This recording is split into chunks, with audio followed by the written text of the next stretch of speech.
Happy weekend. Good evening, everyone. So, today is Sunday. Now, in theory, everyone should still be in the midst of their weekend holiday, but why are we sharing with you on this fine Sunday evening? So, I personally have a habit of reviewing the market of the current week on Sundays and looking ahead of towards the market for the next week. Now, many people have a misconception that making money through stock trading is an easy task, like just clicking buttons to buy or sell, and they think they can easily make money and generate wealth. However, the reality is that it is not as you think. So, before making any decisions, we need to conduct a lot of research and a lot of analysis, as well as come up with corresponding trading plans. And that is very key. We always have to come up with trading plans and strategy. There is no industry in the world where you can easily make money without effort and then make huge profits. Now, I don't want to dwell on this too much, so thank you for continuing to participate in our online live sharing sessions. Next, let's take a look at today's content. Let's get started. Okay, so for today, there's several contents that I want to share with you. So firstly, we're going to mainly talk about our market recap, the two main points, okay? So after my last class about stocks that hit the limit up, many people were very interested. So they wanted me to talk a little bit more about this topic. So today, we will continue to dive in more about it. Now, I've always mentioned before that when analyzing the stock market, we have to understand fundamental and technical aspects. Now, there is also the analysis of fund aspect, right? So fund analysis is very important. So today we're going to look at that market, the market from the perspective of funds altogether. Now, I want to share these points with you in detail one by one. So, stay calm. Don't get too agitated. We're going to have a great evening. Okay, so first up, we're going to be going over the market recap. So this is going to be the first part of our evening. Now, it's going to be in the Indian market this week. It remained volatile with mostly rising trends. Now, however, on Friday, due to a lot of profit-taking pressures, most of the gains for the week were completely eroded. So nevertheless, overall, the market's performance this week is still considered decent. As for the Indian market next week, we will maintain the view of volatile upward movement, and the performance of the US stock market last week is likely to support this view. So let's take a look at these specific situations. So we're going to kick off with our US index of the S&P 500. So on Friday, with the rise of large cap tech stocks, the US stock market rebounded once again. Now we have Alphabet and Microsoft helping to boost other large cap tech stocks. And then on the other side, we got Apple and Tesla, both companies closed with losses.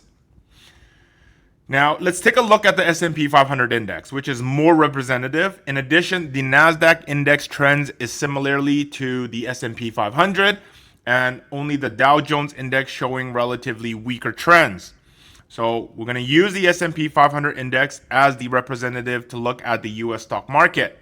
Now, from the chart, we can clearly see that last week, the US stock market also had a rebound trend for the whole week. Now, except for a significant gap down and a rise on Thursday, which failed to fully recover the previous losses, the performance for the whole week was decently good. So from this chart, we can see that after the significant adjustment of the previous week, a strong rebound began in the week, and this rebound does not currently show signs of it ending. Moreover, the weekly chart also shows a strong and powerful uptrend candlestick. So we have reason to believe that the US stock market is still likely to maintain a rebound next week. Now, in this case, for the Indian stock market, external factors will be relatively favorable for us as long as there is still an inherent demand for rebound in the domestic market.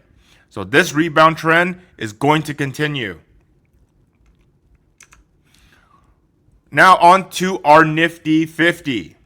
So we will continue to share the domestic market in India, of course. Now earlier when we looked at the US stock market, we used daily line charts. Since the weekly trading has ended, we will use the weekly line charts to share the Nifty index. From the perspective of the weekly line chart, the rebound this week is relatively strong. From the chart, it's clear to see that the highest point of this week's rebound is close to the previous historical high. Now, this means that the decline from the high point of the previous 2 weeks has been almost completely covered, and the closing price of this week's weekly line has rebounded to 61.8% of the previous decline. Now, if this isn't a significant adjustment on Friday, we would have been, the candlestick chart on the weekly line would be even more favorable for the bulls. Now, in fact, if we look at it from a larger time frame, the trend of oscillating rise or channel style rise since December 2023 has remained unchanged. Now, without any definite signal of major corrections, we have reason to believe that this oscillating rise is still going to continue. Now, it might not be very clear in this chart, but if we express it in an accurate numbers, everyone should be able to feel the trend of this round of the rebound. The decline from the high point to the low point in the previous 2 weeks was almost 1,000 points, while the height of the rebound this week is only around 150 points from the previous high point. So can we say that the impact of the previous downward trend has been completely absorbed? Can we continue to maintain the view that the market will continue to oscillate upward? So I believe everyone has a clear answer in their beliefs. Yes. Okay, to the last index we're going to be going over, our Sensex. So let's continue to look at the Sensex index for the week, right? So similarly, we're seeing now is a weekly chart level as well. In fact, the weekly candlestick chart of the Sensex index is basically consistent with the Nifty. The only difference may be that the body of its candlestick chart is slightly smaller than the Nifty index, but from a trend perspective, it really has no impact. So as I mentioned earlier, in terms of trend, the Sensex index is currently within a large uptrend line. So it's nested within a small upward channel. This small upward channel has been ongoing since December last year. It is expected that in the short term, the price of this index will touch the upper trend line and may even further create another historical high. So I may have a different view from others, though currently both the Nifty index and the Sensex index maintain a good oscillating upward trend. But despite it bouncing around, we're slowly moving up. Now, I hope that the market will experience a relatively large adjustment. Only after undergoing a significant adjustment is it possible to brew more intense rise. So with the current trend of oscillating upward movement, even if the market sets a new historical high again, the short-term increase will be relatively limited.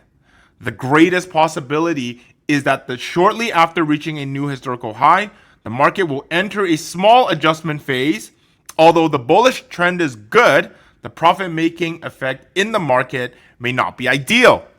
So, friends who have more detailed understanding of the market, you should also remember clearly that since the oscillating upward trend began in December last year, the market sector rotation effect has been very obvious.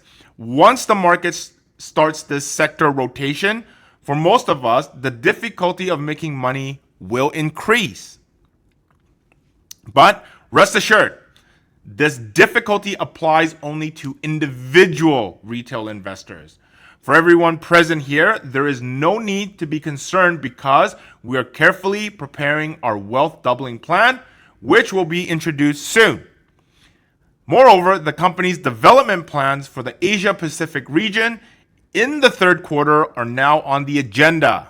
So more specific details will be shared with everyone in advance. So please stay tuned. News time. So now that we've conducted a relatively detailed review of this week, including a brief review of the US stock market, now why did we review the US stock market together? Because the current world is interconnected, especially in the terms of economy. After all, the United States is the current world's leading superpower, and certain fluctuations in the US market will definitely affect other countries, including our Indian market. Now, I usually don't dwell on topics too much longer, so next we're going to continue to focus on the important news events or the significant financial data in the market. Now, let's take a look what we have. So, our first piece of news is going to be about Iran. Iran says crew of Israel-linked ships to be released. So let's take a look at the recent report involving Iran and Israel. So according to Iranian media on Saturday, Iran's foreign minister stated that the crew of a Portuguese flagged ship linked to Israel, which has been detained, has been allowed consular visits and is expected to be released.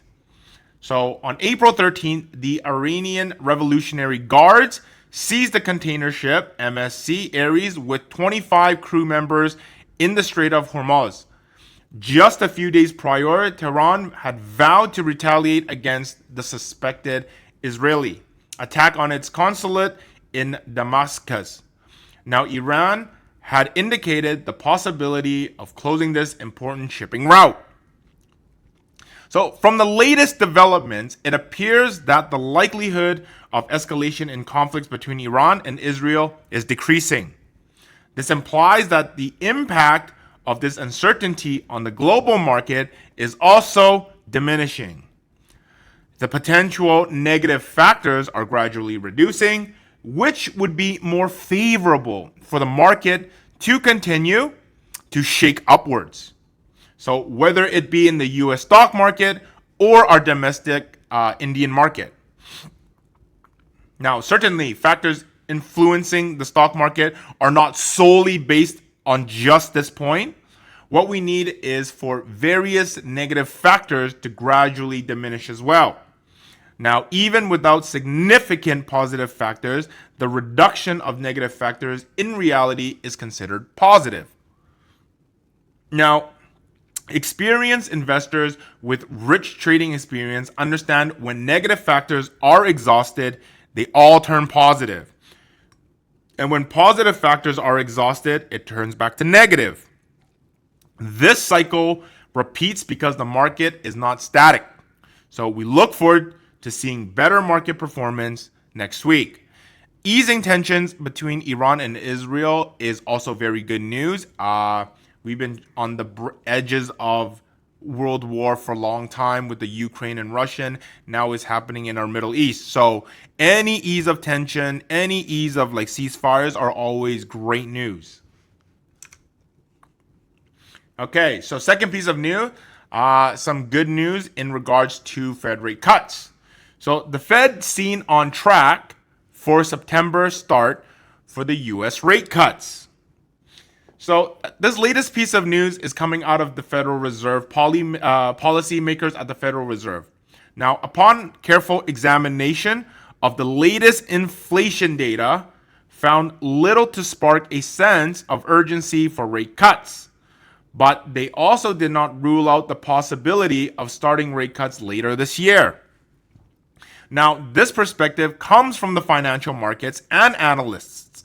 So following the government report on Friday showing that the last month's inflation rise was broadly in line with the economists' expectations and what Federal Reserve officials themselves have anticipated. Now, the personal consumption expenditures is the PCE price index set by the Federal Reserve increased by 2% year over year, accelerating from 2.5% in February to 2.7% in March. Now, the core PCE, which measures underlying inflation, remains steady at 2.8%, unchanged from February. So a report on Thursday showed a slowdown in economic growth in the first quarter, but an acceleration in inflation. So raising concerns about resurging price pressures. Now, analysts' prior concerns were confirmed on the Friday's report, potentially dampening or even ending hopes for the Fed's accommodative policy this year. Now, following the report's release, features contracts tied to Fed policy rates settlement indicated a 60% likelihood of a rate cut at the Fed's mid-September meeting, slightly higher than before the report. So traders still sees the likelihood of a second rate cut before the year end as roughly 50-50. Now, in fact, market expectations for a Fed rate cut is diminishing from expecting a cut in March at the end of last year to possibly no cut this year. This diminishing expectation has a silver lining in that the market has already accepted the temporary holding pattern or viewpoint of the Federal Reserve not cutting rates. The market prices already fully reflect this expectation. Should the Fed once again put rate cuts on the agenda or accelerate the pace of cuts, the market will respond positively.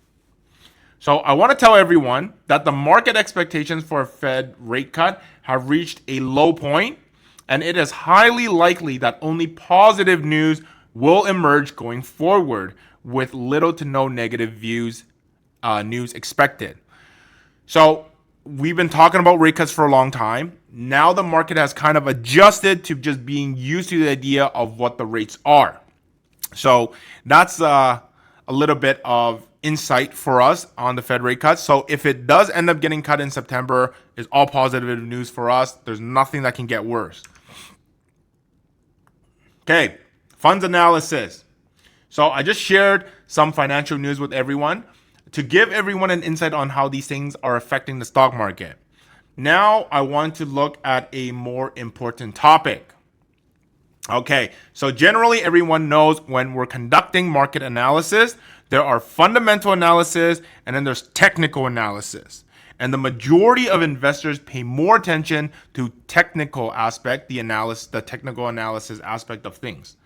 Today, I want to tell everyone that in addition to fundamental and technical analysis, there is also the analysis of the capital aspect, the funds aspect, which is also very, very important. So those who are familiar with our shared content previously should have heard me say many times, and I've emphasized funds. The movement of the funds is the most direct factor in driving stock fluctuations. So there are so many elements to fund analysis. Today, we will mainly focus on the FII fund flow and its potential impact on the Indian stock market. Okay, so now let's take a look at the fund flow of FII in April. So FII is the foreign institutional investors.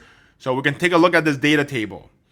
Now, the chart shows the inflow and outflow of funds for FIIs and DIIs. So from the table, we can see that this month, the funds of FII has been net outflows, while the funds of DII have been net inflows. So let's take a look directly at the fund flow of the FII.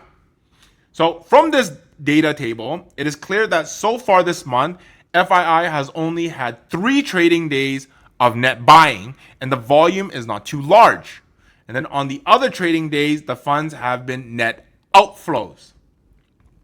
So in theory, seeing such net outflows of funds is very unfavorable for the market, because everyone knows that in the stock market, for stock prices to rise, it is necessary for funds to drive the market. If funds flee, then prices will definitely fall. So we don't want the funds to go. Now, no matter how the overall market sentiment is, how good the macroeconomic fundamentals are, or how excellent individual stocks are, there must be fund support for stock prices to rise. Now, of course, logically speaking, because of strong economic development and significant corporate profits, funds are more willing to invest in order to reap higher profits since capital is profit oriented. So this month so far, FII has net sold stocks worth 36,939.21 million Indian rupees. How has the market performed? On one hand, we see that the net buying quantity of DII far exceeds the net selling quantity of the FII. And then on the other hand, we need to take a closer look at how the market has performed this month based on this trend. Now, of course, regarding the net outflow of FII funds, I want to express another point of view. So let's continue to look further. Just keep in mind, this chart is the FII inflows and outflows of the month of April, from April 1st all the way until the 26th. Okay, so I want us to all take a look at these two figures. The figure on the left shows the performance of the Nifty index since the beginning of this month, while the figure on the right is a monthly chart. So we can clearly see that although the FII funds have been selling at a large scale this month, it has not affected the overall market sentiment. Now, the market has basically remained stable and the rhythm of oscillating upward trend has not changed. So there's going to be 2 points that I want to share with you all, and we're going to begin with the first point is the roles of buyers and sellers can be exchanged at any time. Any seller is a potential buying force in the future because they always have to buy again after selling the stocks.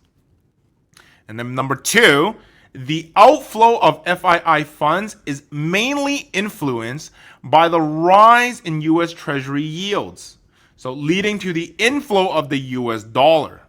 Now, because capital always seeks profit, funds will flow to where the returns are high and stable. However, we all know a reality, which is that the yield of the US Treasury bonds will always decline. So by looking at the chart of a 10-year US Treasury bonds, we can see that its yield is about to reach a previous high. This means that in the near future, there is a high probability that the yield of the US Treasury bonds will decline. So when that happens, will FII funds again flow in on a large scale? So when FII funds are selling on a large scale, India's stock market can still maintain an oscillating upward trend. So once FII funds flow back, how would the market perform? From the perspective of the flow of FII funds, many investors may seem pessimism and disappointment. However, my point of view is different.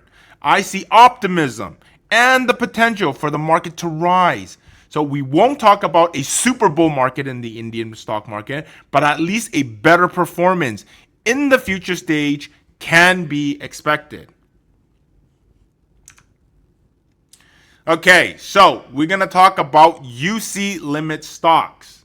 So in the previous live broadcast, I spoke with everyone about some of the strongest stocks in the market, specifically about stocks that hit their daily price limit. And then many people showed a great deal of interest capturing trading opportunities, like hitting the price limit implies tremendous profits. So today we will continue to share some contents about these stocks hitting their price limit. So it can clearly be stated that there is a portion of investors in the market who have earned considerable profits by relying on just this method alone. So before earning profits, shouldn't we first understand it a lot better? Only after mastering such skills will it be possible to reap greater profits. All right, so let's continue learning. So the first thing we ask ourselves is, what is UC limit? So let's take a look at what this limit up. So that's what we get. That's what it was quoted because it keeps hitting their limit stocks. Now the stock limit up refers to the phenomenon that the stock price rises to the maximum increase allowed by the market exchange within a certain number of trading days. So leading to the situation where the stock price cannot rise further. How large is the specific maximum increase? Now, the rules vary for each exchange, and even different stocks have different provisions for the maximum increase. Now, why does this phenomenon occur? So everyone knows that for stock prices to rise, the buying force must exceed the selling force. So when the price reaches its limit, it indicates a strong bullish force continuously pushing the price to the maximum increase allowed by the market. Now, it requires significant capital to drive the prices up. So something individual investors cannot achieve. So who can do this? Large institution funds and private equity with substantial funds can drive stock prices to its limit. Now, this is the power of capital, as I emphasized earlier when discussing fund flows. So, when the first limit up of a stock appears, it usually rises the next days, and sometimes it can even hit its limit again. Some stocks can even have multiple consecutive limit up scenarios. Now, this indeed represents a huge profit opportunity. So the purpose of the large funds driving stock prices is for profit. They're not willing to share their profit with other investors, but obviously not willing to share too much. So it is challenging for the general public investors to earn this part of the profit in our stock market. Now, of course, difficult does not mean impossible. So I will slowly explain the methods to achieve this later. Next, we're going to continue to learn about the various types of limit up scenarios. Okay, so why do many people care so much or research stocks like those that have UC limits? The main reason comes from the characteristic of these stocks having an inertia of continuous rise. If you observe carefully, you will know that usually after a stock hits the first day's limit, first UC limit, it often tends to continue to rise. For traders, such rises are deterministic for profit. So let's take a look at this chart. After the first UC limit at the bottom, the price continues to rise, hitting multiple limit ups. So for traders, as long as they buy in at the first UC limit or even the second or the third one, they can earn enough profit. Now, of course, stock trends to vary. Not all stocks that hit the first UC limit will follow this pattern. However, if we lower our expectations, even if we buy on the day of the first limit up, and even if it doesn't hit another limit up the next day, we can still profit when the stock price rises. You may not fully understand what I'm saying, so I've given lots of multiple cases and lots of charts for us to follow with. So here's another chart that I want us all to take a look at. Now, the performance of this stock after the first time it hits the limit is completely different from the previous one. After the stock price hit its limit up on the first day, on the next trading day, there was no continuous rise, no continuous limit. But it seems it's not very strong, but it should be noted that even so, if you were to buy the stock on the day it hits the limit up and you sell it the next morning at the opening, you will also make quite a decent amount of profit. So we have this blue arrow on this red candlestick. That is the opening price. So if we bought it at the end of the previous limit up and we sell it over here, we're still making a decent chunk. Now, in the long run, through the accumulation of profits day by day, after a long period of time, you can accumulate a very adequate amount of profits. Now, of course, none of us trade like this every day. Otherwise, we would own the world. Okay, so what can the stocks that hit the UC limit bring for us? So I briefly introduced to everyone what is the UC limit, as well as some of its basic features. Now, the important question is, what can stocks that have just hit their trading limit really bring to us? So we're all traders. So in reality, our main concern and learning of any knowledge of trading skills is primarily to bring us profits. So no matter how good the method is, if it cannot bring you profits, then it cannot be considered a great method. So let's see the stocks that have hit their trading limit, what it can bring to us, right? So number one, it can bring us certainty of profits. So as everyone just saw, as long as we buy the stock at the first trading limit, even if we reduce our profit expectations, selling it when the price surges on the second trading day can also yield some profits. So this part of the profit is certain. Number two, this type of trading definitely yields profits that exceed the market's average profits. Why? Now, because when a stock appears in the market and in front of everyone in the form of a trading limit, it is actually already a particularly strong stock. So therefore, trading strong stocks will definitely yield more profits than trading any other types of stocks. So we're gaining above average profit.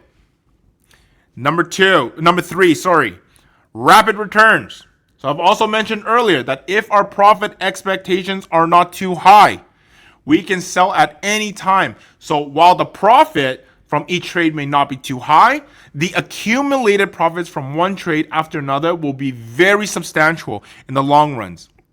So we're earning above average profit and it's quick, right? So these are what UC limit brings for us. Okay, so we're going to be diving into some of the types with graphs as visual as well with the UC limits, right? So the first one is going to be T-shaped UC limits.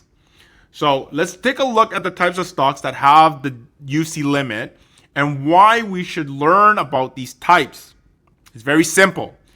In order to make more money, we can identify and utilize these UC limit stocks to seize more opportunities and make money quickly. So the first one we're going to take a look at is going to be the T-shaped UC stocks. So this type of stock belongs to a relatively strong category of stocks. As long as the limit up position is not high when it's at the limit up. So usually it will continue to rise in the future, providing a huge short-term profit space. Now, taking the shape as an example, we notice that there are two T-shaped UC limit candlestick patterns in the shape. So in fact, the candlestick patterns after these two T-shaped limit ups can also be considered as T-shaped limit ups UC limits. Now, we first see that after the two T-shaped limit ups, there are three consecutive UC limit boards. So if one can buy the stock at the day of the T-shaped limit up, when they can harvest the profit space of three consecutive limit up boards, of course. So in the actual trading process, we may not profit from three consecutive limit up boards. Now, even if we profit from two, it is still a very large profit space. So as I keep repeating and emphasizing, it's about the day to day, and it slowly builds. Now, for ordinary investors, how can they buy these stocks? So we need to establish a stock pool of UC limit stocks and then focus on tracking the trading opportunities of these stocks every day. Now, in the example, in the shape, the market actually provides a buying opportunity. On the day of the T-shaped limit up, although the stock opens at the limit up price and it may maintain it for a period of time, then breaks through and the prices drop. So from the perspective of market psychology, when ordinary investors suddenly see their UC limit stock sharply falling from the limit up position, what will they think or do? Very simple. They will panic and sell the stock. So here's a question. If it was you, would you do the same? I think most people would. So what happens at this time?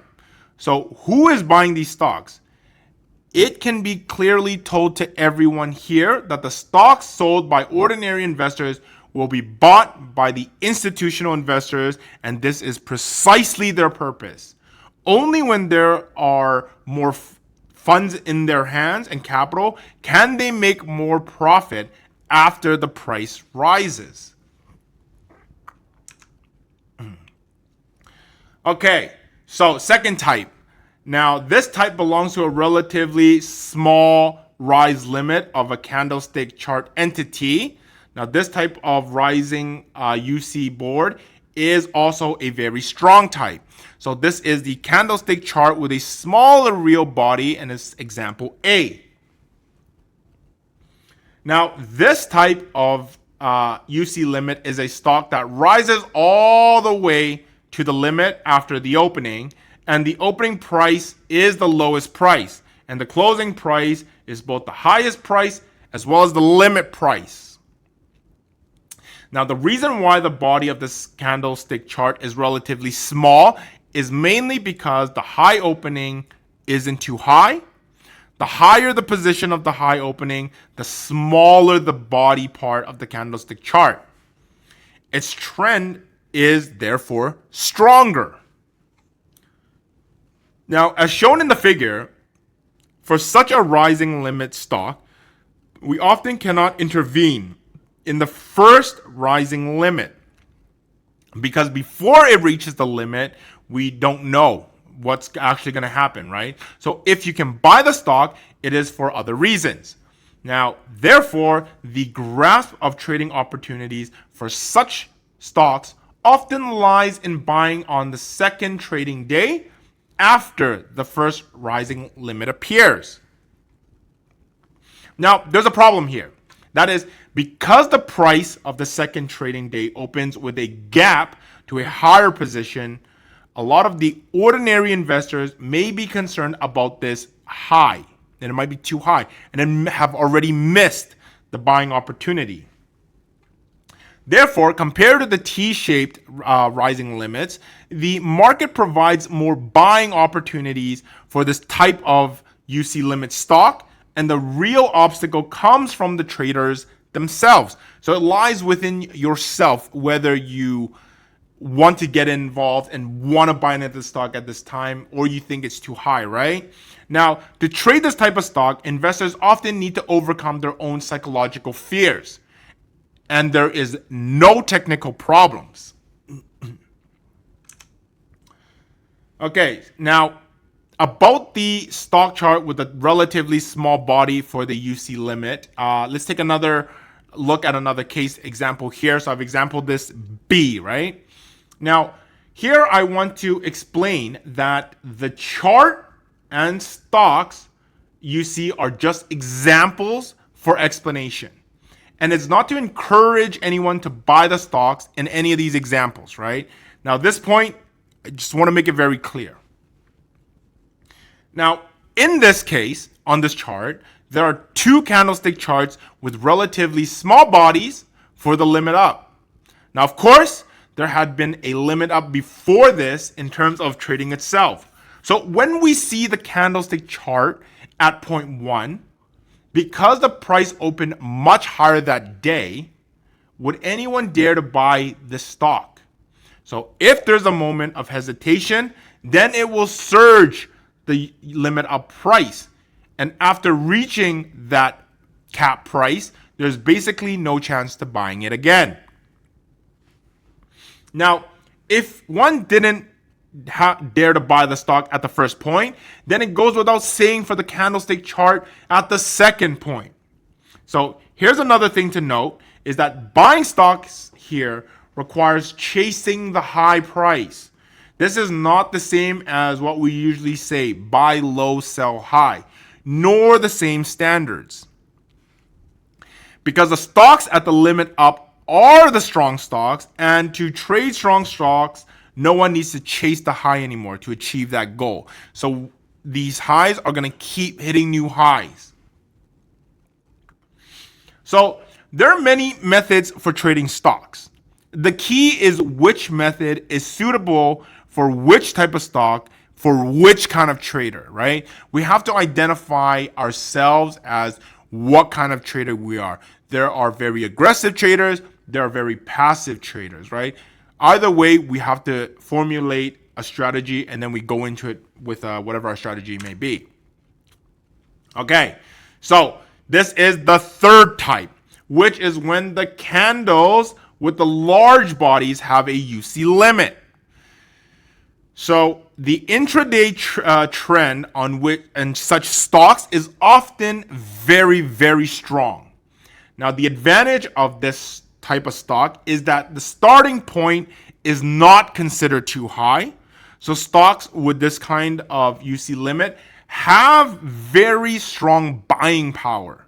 Now, where in the intraday market, no matter how many sell orders there are, they will not be bought up until the sellers realize and stops selling. So in terms of trading, the advantage of such stocks is that they provide enough time for traders to buy. But the downside is that before hitting the limit up, no one knows if the stock even will hit that limit for the day. So even if you buy the stock, the reason for buying it in the first place is not necessarily because it is about to hit its daily limit, but because of other reasons prompting investors to make the purchase. For individual traders, they use a technical analysis to trade stocks that hit the limit up. So regardless of which of these three situations mentioned above, they basically cannot buy it at the first limit up. So this one is a great example. As you can see on the chart, the opening price here has so much more room to grow, hence creating this long green candlestick. So this one is a little bit easier to get in on the opening round and then waiting for it to reach its all-time high for the daily limit up.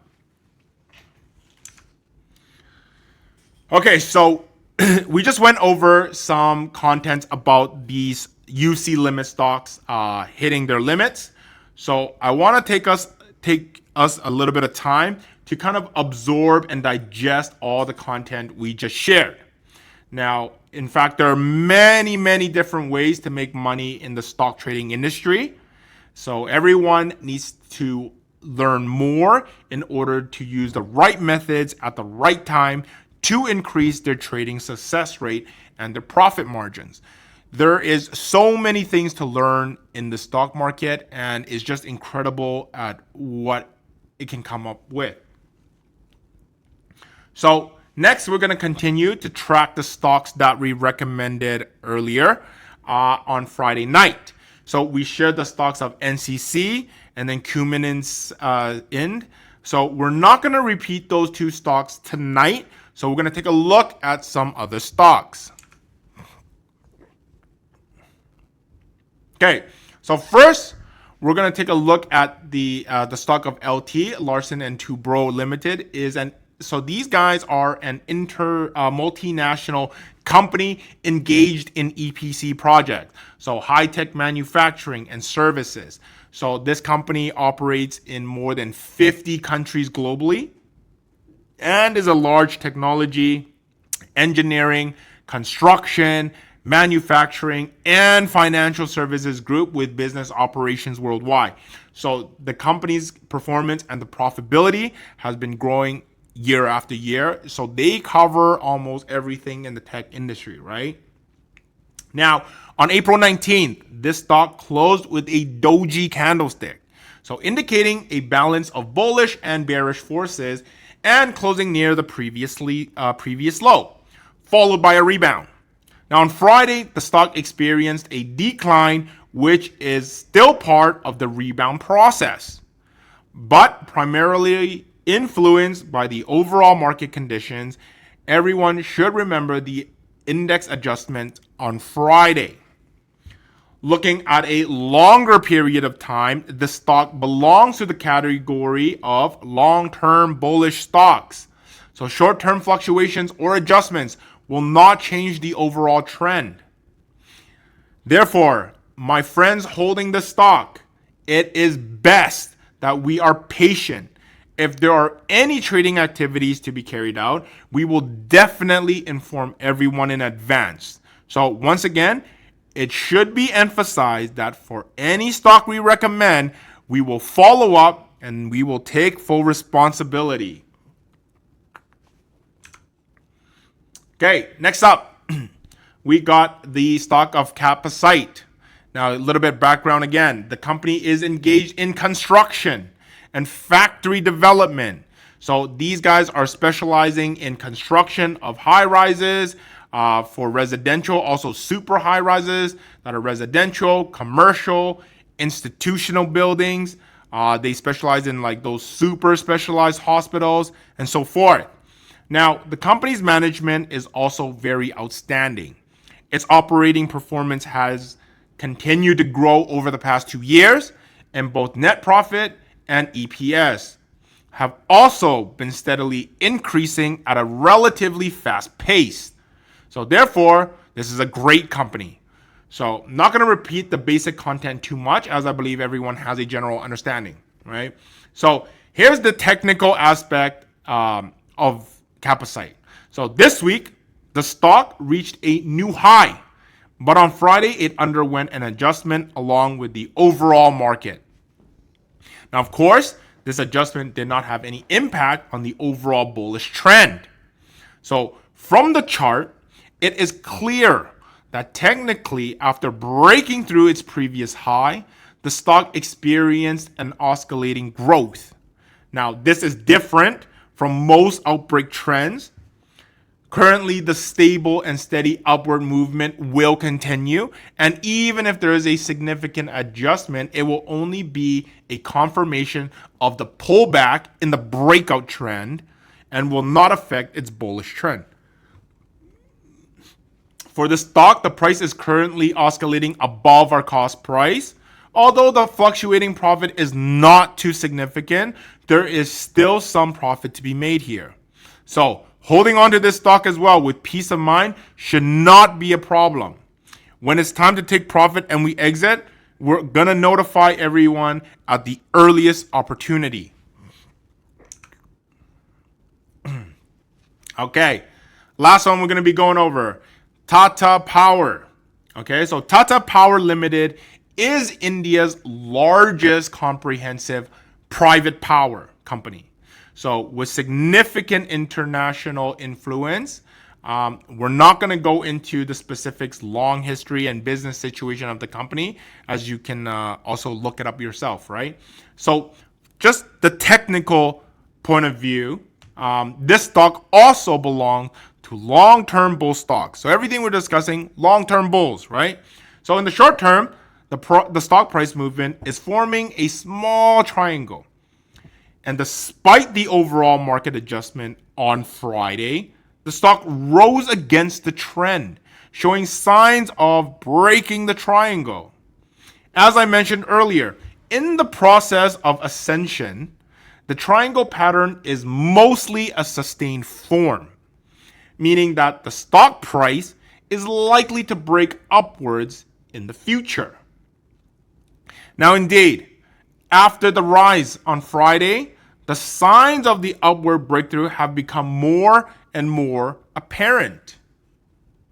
So, As for the strategy for this stock, we are going to continue holding onto it, and we're going to patiently wait for the stock price to break through upwards on its own. So we're going to keep holding onto all three of these. Basically, in the long-term bulls view, these are all great stocks to be hanging on to. They got great history. They got a great long-term uptrend right now. We're going to be holding on to these. All right, everyone. That is all for today's online course. So please go over some of these content again and then memorize it so we can all apply it to our real life trading strategies. Our next online live broadcast is scheduled for Tuesday, April 30th at 8 p.m. So I hope to see everyone here again.